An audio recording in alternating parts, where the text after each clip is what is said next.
whoever last used this smells. It looked clean, but I can tell it's terrible.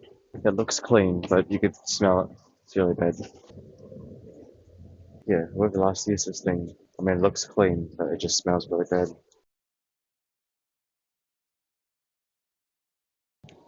Alright, good morning, ladies and gentlemen. Welcome. So, just did some research. We might go hunting and fishing today, but this time in the afternoon. Sorry about that, it was quiet like the entire time. Mainly because there were like three people without any sound barriers right next to me. They're on the treadmill. It's like a group of them. It was just the Filipino gang. It's all good, so they didn't bother me. I didn't bother them, but we were quiet for basically the entire time. So while I couldn't talk, because like I said, there were like three people basically next to me so they could hear me, uh, still took the stairs. You know, we've only got 5 minutes left on this thing anyways. So what was I doing the whole time? Just looking at my phone. I was basically searching if today's good for fishing or not.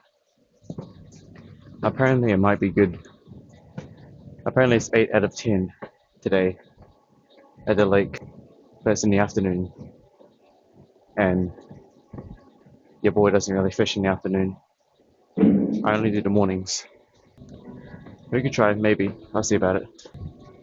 So obviously today is just going to be a story video due to the lack of dialogue today, this morning. Yes, today's schedule is going to be, it really depends. I have a suspicion that even though I said we could do fishing in the afternoon, I somehow doubt that, because like I said, by the afternoon your boy's just going to stay inside, because we don't really go out. Only in the mornings. But in the afternoon it's kind of, I feel like it's going to be too many people, you know? Everyone's free in the afternoon, so I avoid it, you know? Less people fish in the morning, more people fish in the afternoon, so I see. But today's schedule's gonna be pretty simple again.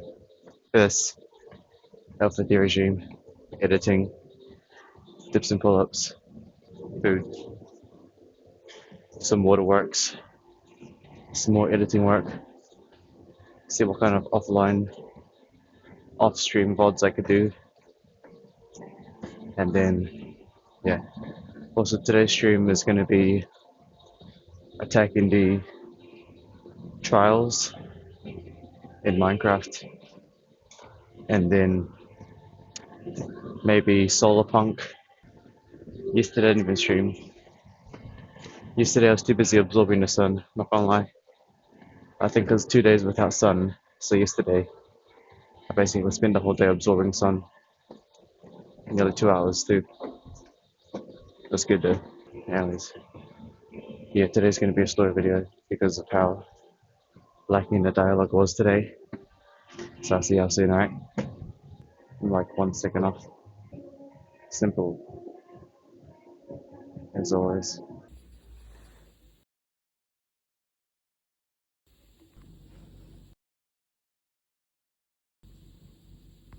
All right, like I said, story video. I have not talked to the mic in like well over 12 hours now. It's been a while. But anyways, the GOAT, Mr. Naimi, has uploaded another video. As you know, 3 true deep wood horror stories. Lock, is it too bright? Maybe it's too bright. Do you want me to close it? I'll close it real quick. Hold on. Let me close it for you. Today's sun is not good. I need to drink coffee because today's plan is kind of simple. It's gonna be story video and then probably Solarpunk and then Minecraft or something, and then we'll see what up. All right, let's go. And some water. Gotta always drink more water. A few years ago, I moved to a small rural community. I grew up in a fairly large city and was never one for that kind of life. It was loud and chaotic all the time. As soon as I was old enough and could afford it on my own, I moved away. The town I moved to is very small. The surrounding forests and mountains are beautiful, no matter what season of the year it is. It almost blows my mind that this little town isn't more of a tourist trap in the summer and fall.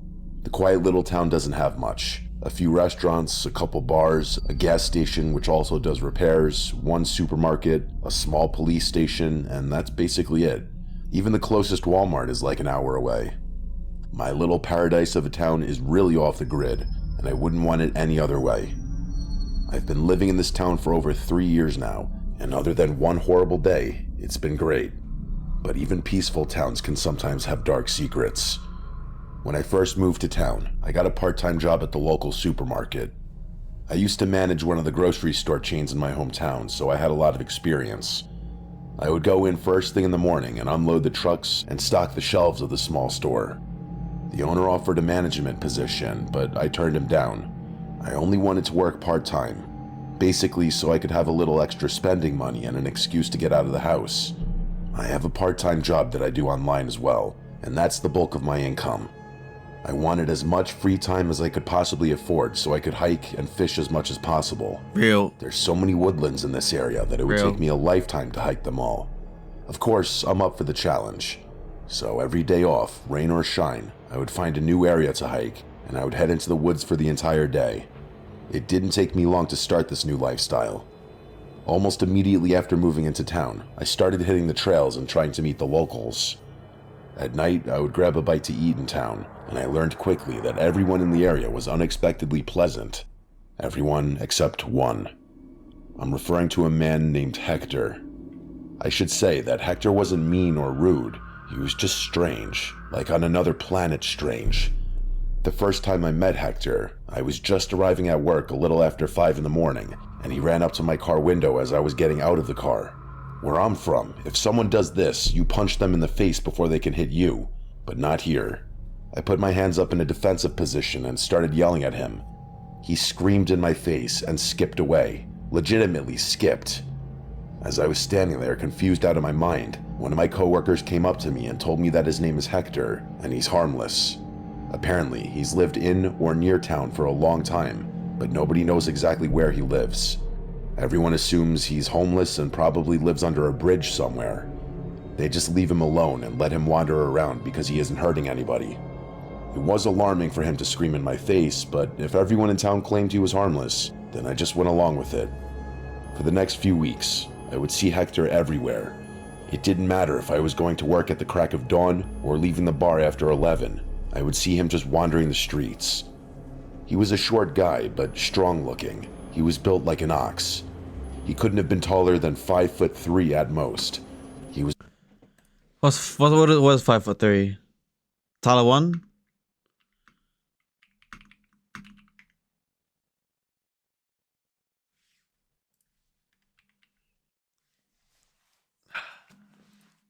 always wearing the stained white tank top and wore royal blue pants.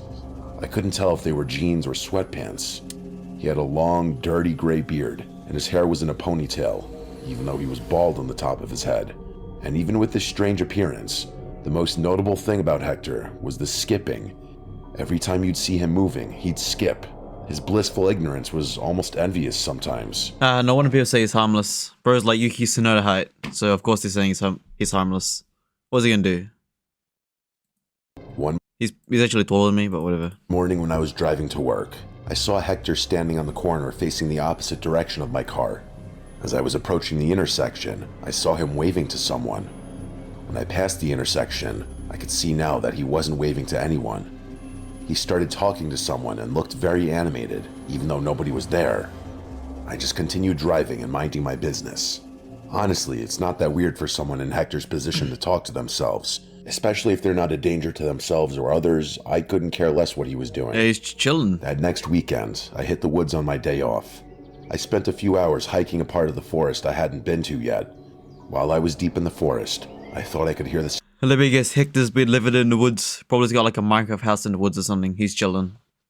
No, we'll see. sound of a voice echoing through the trees. Hearing any kind of voice this deep in the woods is alarming. Remember, this isn't like a trail you'd find at a park or something. This is just pure wilderness, so any voice would cause you to feel a little unnerved. I know it's sketchy, but I wanted to know the source of the voice. Instead of retreating back into the woods and away from the voices, I started to move toward the voices slowly. As I got closer to the voices, I could tell that one of them sounded like it was in distress. I grabbed my pocket knife just in case and continued to sneak as quietly as I could. The voices were just behind the thick grouping of trees that was directly in front of me. When I peeked from behind the trees, I couldn't believe what I was seeing. It wasn't multiple voices, it was Hector. Just Hector. He was talking to himself and changing his voice. One of the voices was angry and belittling, calling him a coward, among some other not very nice things. Then, like the snap of a finger, the angry voice started to weep. He was begging for forgiveness. One of the most terrifying things is that each voice sounded completely different. I decided to stay hidden behind the tree. I wasn't about to engage with him. While I was hiding behind the tree, the angry voice came back, and without even looking, he screamed, "He's hiding behind the tree. This time you can't let him get away." I watched Hector get up and looked directly at me through the trees. GG. For the first time since I had met Hector, I could see genuine rage in his eyes. GG. I took a step back from the trees, trying to process what was happening. I didn't have long because right at that moment, Hector charged at me, screaming. He wasn't skipping anymore, he was sprinting, and he was much faster than I thought he would be. I continued running back toward the direction of where I had started the hike. For a while, I could hear Hector right on my tail.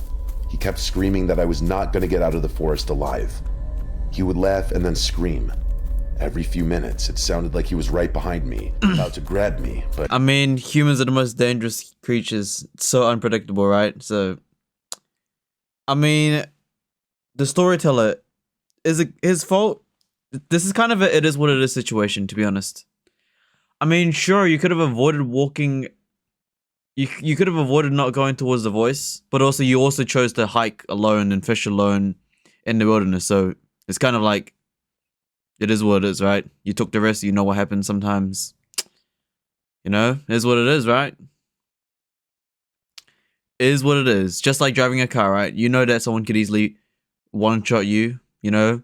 If you're just driving to town or city, you know that some random, like, woman driver or, like, a drunk driver can just, like, ram into you and you're dead, right?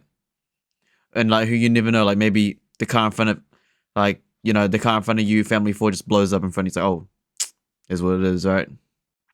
That's kind of this situation is it is what it is moment because he's the one that decided to go traveling in the wilderness, you know? Unfortunately, he found a crazy man, but this is it is what it is moment. He never did. Eventually, I didn't hear anything. I finally made it back to where I started, and I instantly ducked down and looked all around the woods. Hector was nowhere to be found. I got to town and went to the local police station and told them all about Hector. The sheriff almost didn't believe me. She couldn't imagine Hector acting with such anger and rage. I told her roughly the area of the woods I was in, and she looked like she turned white as a ghost. She couldn't believe Hector was out there for starters.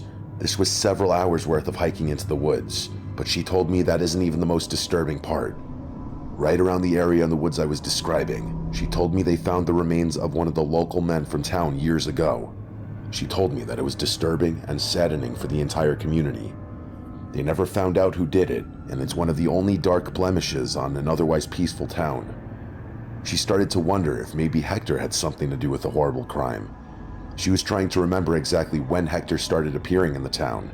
She said her memory was fuzzy, but she was pretty sure that Hector started showing up in town around the time they found the remains. She asked if I could take her to the exact location because she wanted to bring Hector in for questioning. At the very least, she wanted to know why he attacked me and if it was safe for him to still be wandering around. We basically ran to the area in the woods, but Hector was gone. Our sheriff, who is now retired, started to get emotional because this was almost the exact same spot they found the remains all those years ago. They never caught Hector. Nobody in town ever saw him again. It's like he just vanished in the woods that day. I still go out and hike every chance I get, and every time I go, I still expect Hector to jump out of the trees and continue chasing me. I always have my knife on me just in case. Buddy, you need a gun. You need a gun. Harmless looking people can cause the most damage. I have no idea if Hector was responsible for that horrible crime, but after how I saw him acting in the woods, it wouldn't surprise me. I'm calling, no, if, we only can base it on his words. We don't know if he's telling the truth or not. Maybe the storyteller killed Hector. We don't know. You know? Matter of fact, I reckon the storyteller killed Hector, buried his body, and then did this whole show to try to cope. In reality, he went and killed Hector, buried him under the ground, and then made up the story saying Hector tried to chase him. Just one of those stories. You never know. I mean, maybe you could tie Hector to the missing person, but how can we trust the storyteller? Who is the storyteller? How do we know he's telling the truth? You know what I mean? If Hector's so harmless from everyone else,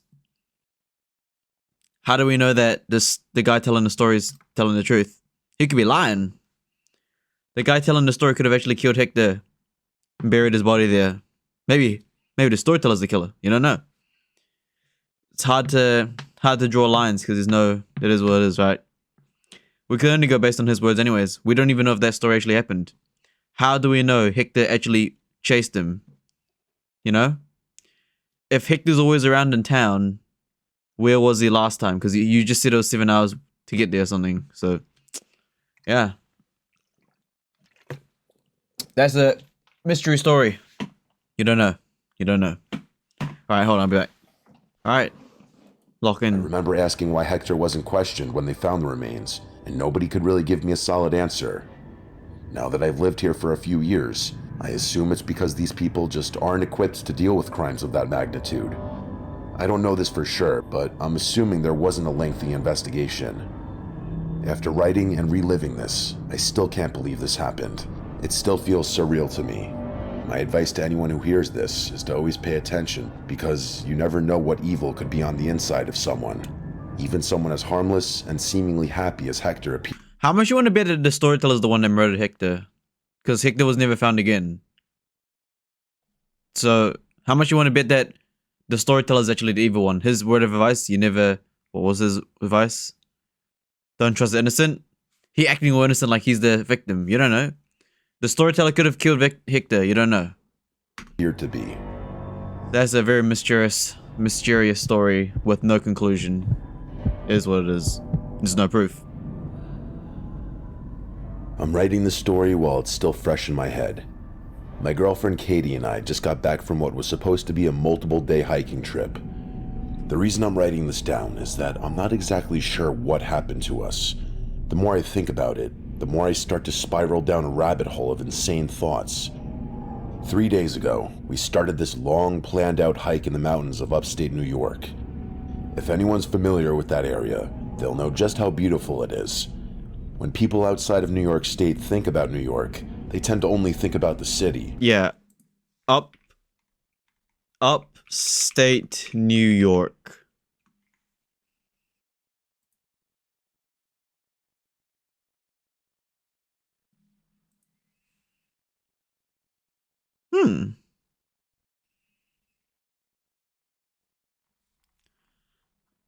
Where is it on the map? I'm gonna get docs, hold on.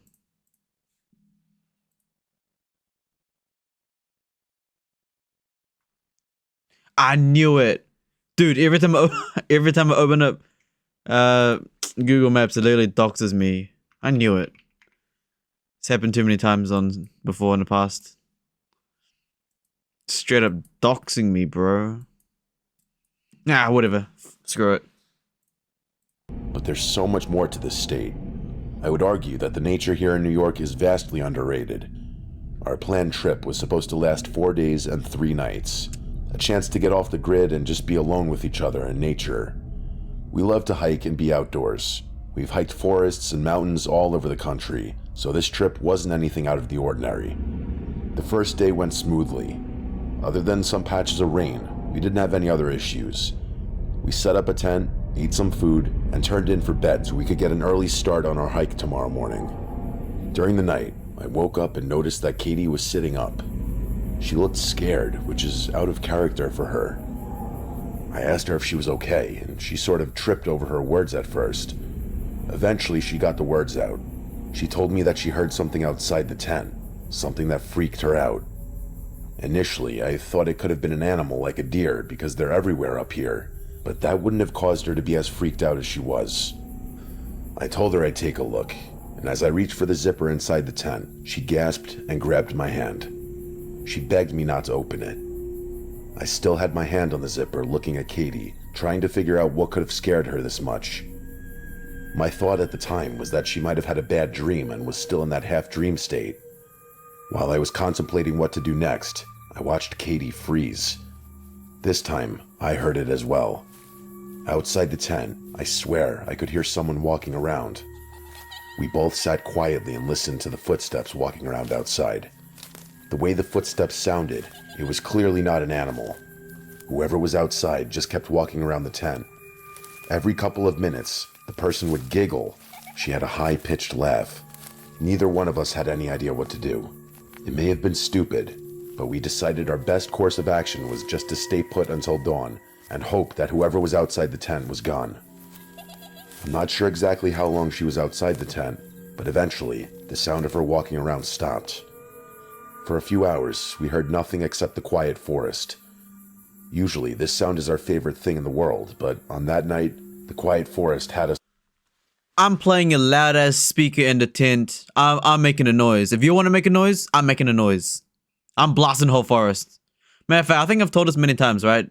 If worst comes to worst, I'm setting the whole forest on fire. Like just starting a forest fire. It'll get the attention. You know? I always thought about that, you know? If you're ever in a sticky situation of the forest, I'm burning it down. I'm burning it down with me. I'm burning the whole thing down. Matter of fact, there is a YouTube video I think I saw online recently where it was like a person literally doing what I was doing. Well, I mean, not. Hold on, where's the video? Guy sets forest on fire. Police. I think it was pretty recent too. It was on Midwest Safety. That's a go-to channel, by the way. Yeah, this is a go-to channel. Midwest Safety. Go-to channel. So production value is insane. This guy. Just set another fire. This man, look. Multiple fires in a forest in Marion County, Florida have started appearing all over the area. Hey, that's smart. Hey, get attention straight away. The fire department and a helicopter unit are dispatched to the scene to stop the fires to find the serial arsonist behind it all. You see what I mean? If you're ever in a sticky situation, just start lighting fires. You'll get the attention pretty fast. Just start lighting things up. I mean, sure, you're not gonna have gasoline and stuff, but you can still make a forest fire, and nothing's stopping you to doing it. Helicopters up now. South of where firefighters are in the woods. Yeah, like I'd be lighting the whole forest on fire, bro. On edge. At dawn, I slowly left the tent. Thankfully, we were alone. I felt relief for about 5 seconds. As soon as I fully left the tent, I noticed that there were strange rocks all over our little campsite. Rocks I know were not there the night before. These rocks were also stacked and arranged strangely. Katie was Alright, well then you might as well just go home then. Cancel the hiking trip. Cancel the hiking trip. There's someone here. There's another human. But cancel it. Just go home. Yeah. That's a pretty good sign to just cancel it. A human's worse than an animal. ready to pack up and go home, but the idiot that I am convinced her to keep going ahead with our planned hike. Why? The events of the previous night were horrible, but I was confident that it had to be someone messing with us. If you know someone missing with you, why would you stay? Unless you're like going to a whole brand new location. But if you're hiking the same, like if you camp in the same spot, then you're dumb. Couldn't come up with any other rational explanation. The entire day, Katie kept looking over her shoulder. She was convinced we were being followed. Probably. Every time I would stop and look around, I wouldn't see anything. We only hiked for half the day. Katie was all done, and I didn't blame her.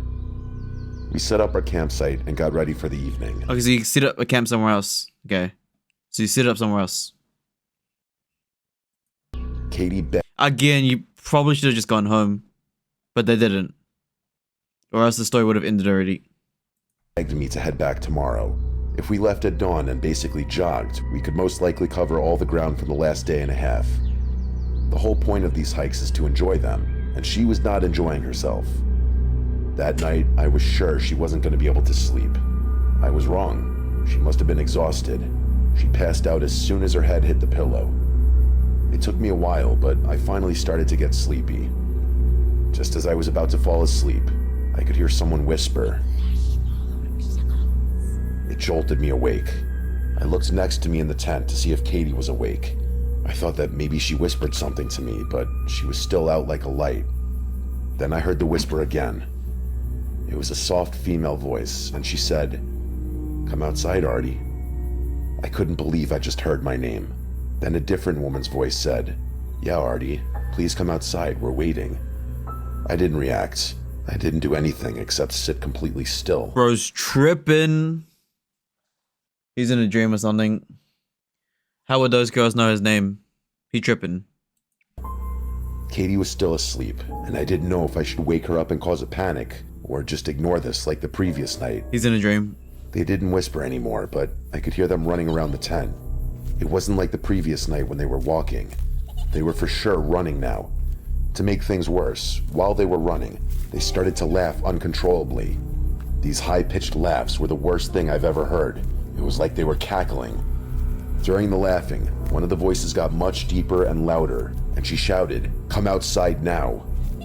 With the loud voices and all the activity outside the tent, Katie was now awake. Oh, it's not a She dream. instantly panicked and wanted to know what was going on. I can't imagine how disoriented she must have been, waking up to screaming and laughing outside the tent. I didn't even have a few seconds to explain to her what was going on, because these women outside started messing with the tent, almost like they kept leaning into the sides of it. What? Then they would try pulling the tent, and somehow they'd actually move us a little bit. Okay, that's when you just get out and just start throwing hands. If there's like, if it's, you just start throwing hands, no? But yo, he's actually, this ain't no dream. Start fighting him. I don't know. What else are you gonna do? Just sit there? YOLO, right? Matter of fact, best strategy, get your phone out. Get your phone out and just start recording it. Be like, yo. Hold on. Just get your phone out. Hey! Hey! Who's there? What are you doing? You better leave the tent alone right now. All this chaos, the women outside continued to laugh. I have to admit, I had no idea what to do. This has to be a This was dream. way beyond anything I'd ever dealt with. I was scared, and I could tell Katie was horrified. Then, in an instant, we heard several footsteps running away. I could hear the footsteps running further into the woods. It was quiet again. For 30 minutes, Katie and I just stared at each other. We didn't say one word. Neither one of us had any idea what just happened, or how to deal with it. After the 30 minutes had passed with no other sounds, I decided I was going to unzip the tent a little bit and just see if we were alone. I slowly unzipped the tent while Katie squeezed the life out of my arm. Standing about 20 feet from the tent was an image that will be burned into my head for my entire life. What? It was a young woman who looked like she was in her 20s. She was staring right at me, smiling, almost like she was waiting for me to unzip the tent. She had a white dress on, which is crazy because we were in the woods in the middle of the night. She waved at me. I zipped the tent up and sat there speechless. Katie looked over my shoulder when I had the tent unzipped, and she saw the woman as well. Her reaction was the same as mine. For the rest of the night, we sat and held each other. At any moment, we expected that woman to charge the tent. However, nothing happened.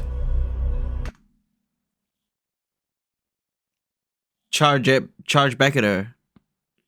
The only way to deal with a crazy person is to become crazy as well, right? Because imagine if you're like a 20-year-old female trying to troll some people. Like, she crazy, right? And then the people you're messing with is even more crazier. Now it's GG, right? At dawn, I slowly unzipped the tent again. She wasn't there anymore. Just like Wait. How did you see her when you opened the tent at night? Let's rewind. Something in it. Hold on. dawn, a woman to charge the rest of the up. We're in the wood waiting piece. It was a young woman who looked like she was in her bed for my entire life. Standing about 20 feet, I slowly unzipped the tent while Katie squeezed the life out of my arm. Standing about 20 feet from the tent was an image that will be burned. How do you see her if it's nighttime? It's like the moonlight? Maybe, but still. Burned into my head and we saw the woman as well. Nothing wasn't there anymore. Just like the previous morning, there were rocks scattered all across the camp in strange formations. There were also sticks tied together that made weird symbols. Symbols I didn't recognize, and neither did Kate. Trust me, I know how this sounds, and I can't believe it either. It sounds like something out of a nightmare. We packed up our stuff, made sure to leave all the rocks and sticks there, and we darted out of those woods. We nearly sprinted instead of jogging. It took less than a day for us to make it back to our car. We drove back to our apartment practically in silence. I told her that as soon as I get home, I'm writing the story and sharing it. As much as we love the woods, I'm in no hurry to go back, especially not those woods. I guess the logical answer still is that someone was just messing with us. I don't know why anyone would go through that much effort for a joke. It seems insane. Any other conclusion I come to makes me question everything I know. This felt sinister. I mean, how the hell did she know my name? I hope we can move past this. It makes me think maybe monsters really do exist. The only explanation is, yeah, someone trolling you. That's about it. Why'd they troll you? I don't know. Why'd you got? They probably. I don't know, but yeah. I mean, a human's just the most dangerous creatures in the wild, right? Very unpredictable. What would you do in that situation? I mean, the first night you should have just left. But also, maybe man up a bit. Just a tiny bit, right? Just maybe. I mean, the fact that you can see her when you open your zip 20 feet away means that it's not fully pitch black, because how can you see her, right? You know what I mean? Like, how can you actually see her? If you could see her from 20 feet away, then you should have enough vision to stand up and chase them down. No? I'm just saying. You know what I mean? Feels like they could have done something. And how they know the name, we don't even know. Feel like the name part might have been something tripping. Right?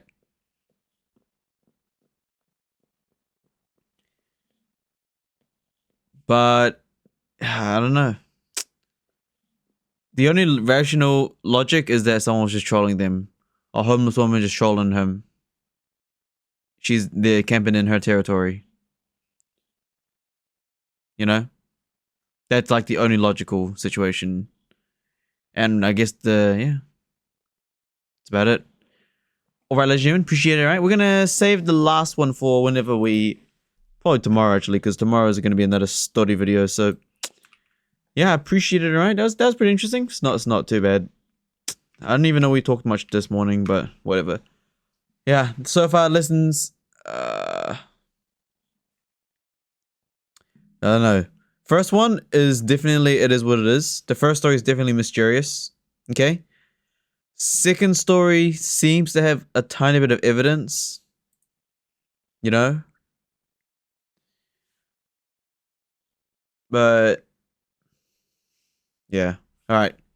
Appreciate it. Alright. See you guys next time. Oh! 5'3", 161.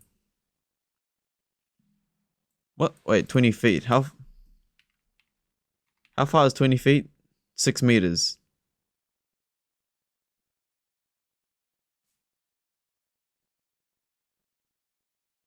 Huh. Alright. Appreciate it.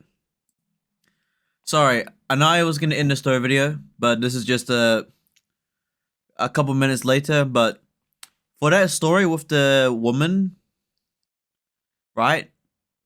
The guy and his girlfriend, light that forest on, like, set a huge forest fire and then leave.